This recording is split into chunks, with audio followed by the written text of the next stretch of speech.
Morning, how are you? I am also fine. देखिए, हम लोग को क्लास जो ध्वनि चैप्टर है उसी में से हम लोग का टॉपिक जो चल रहा है, ठीक है ना, वो टॉपिक है। आज हम लोग जो क्लास ले रहे हैं वो हम लोग का टॉपिक है सुरीली ध्वनि किसे कहते हैं। समझ में आ रही है बात ना? देखिए, सुरीली ध्वनि का मतलब होता है जिससे ध्वनि उत्पन्न होता है, वो ध्वनि हमको अच्छा लगता है सुनने में, उसको हम लोग बोलते हैं सुरीली ध्वनि बोलते हैं। क्या बोलते हैं हम लोग? सुरीली ध्वनि। जैसे आप देखिए बोर्ड पर लिखा हुआ है, जैसे कह रहा है कि सुरीली ध्वनि या संगीतमय ध्वनि किसे कहते हैं, ठीक है ना। सुरीली ध्वनि को ही हम लोग बोलते हैं संगीतमय ध्वनि बोलते हैं, ठीक है ना। देखिए, कह रहा है कि जो ध्वनि सुनने में मधुर लगती है, मधुर मतलब अच्छा, समझ में आ रहा ना, जो सुनने में अच्छा लगता है उसे हम लोग क्या कहते हैं? सुरीली ध्वनि या संगीतमय ध्वनि कहा जाता है। क्या कहा जाता है? सुरीली ध्वनि या संगीतमय ध्वनि कहा जाता है। जैसे देखिए, आपका बीड़ा की ध्वनि, सितार की ध्वनि, तबला की ध्वनि, ढोलक की ध्वनि, बांसुरी की ध्वनि इत्यादि सुरीली ध्वनि का उदाहरण है। सुरीली ध्वनि या गीतमय ध्वनि का उदाहरण होता है। देखिए, अब हम लोग को ना वाद्य यंत्र के अनुसार पर, वाद्य यंत्र के द्वारा, ठीक है ना, उसके 4 प्रकार होते हैं। पहला जो होता है, हम लोग देखिए लिखा है कि सुरीली ध्वनि या वाद्य यंत्र मुख्यतः 4 प्रकार के होते हैं, ठीक है ना।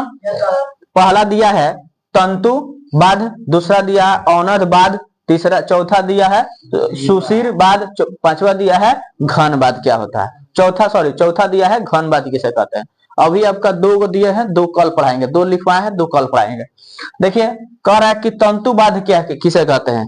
कह रहा है क्या कि जिन वाद्य यंत्रों में तार या तांत से ध्वनि उत्पन्न होता है उसे हम लोग तंतु वाद्य कहते हैं। क्या कहते हैं? तंतु वाद्य कहते हैं। अर्थात देखिएगा, वायलिन का जो होता है उसमें तार वगैरह लगा होता है ना, ऐसे ऐसे रगड़ते हैं उसको बजता है, देख रहे हैं ना। जैसे आप देखिएगा, यहाँ आप देख लीजिए, फिगर में दिखाई दे रहा है, ये दिख रहा है ना। उसके बाद देखिए, आपका बीड़ा की ध्वनि होता है, सितार की ध्वनि हो गया, सरोद की ध्वनि हो गया, सारंगी ध्वनि हो गया, गिटार ध्वनि हो गया इत्यादि। समझ में आ रहा ना। फिर कह रहा है कि औनद वाद्य क्या होता है।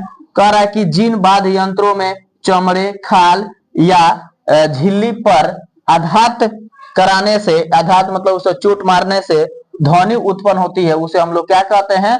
अनुवद वाद्य कहते हैं। क्या कहते हैं? अनुवद वाद्य कहते हैं। जैसे तबला, देखिए तबला पर वैसे मारते हैं तो हम लोग उसमें से ध्वनि उत्पन्न होता है। उसी तरह आपका ड्रम पर मारते हैं तो ध्वनि उत्पन्न होता है, डमरू पर मारते हैं तो ध्वनि उत्पन्न होता है। नगारा पखवाज जो होता है, नगारा पखवाज जो होता है, इस पर देखिएगा, इस पर भी मारने से हम लोग का ध्वनि उत्पन्न होता है।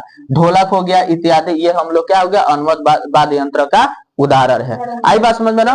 तो आज की क्लास इतना ही रहेगी। जय हिंद, जय भारत।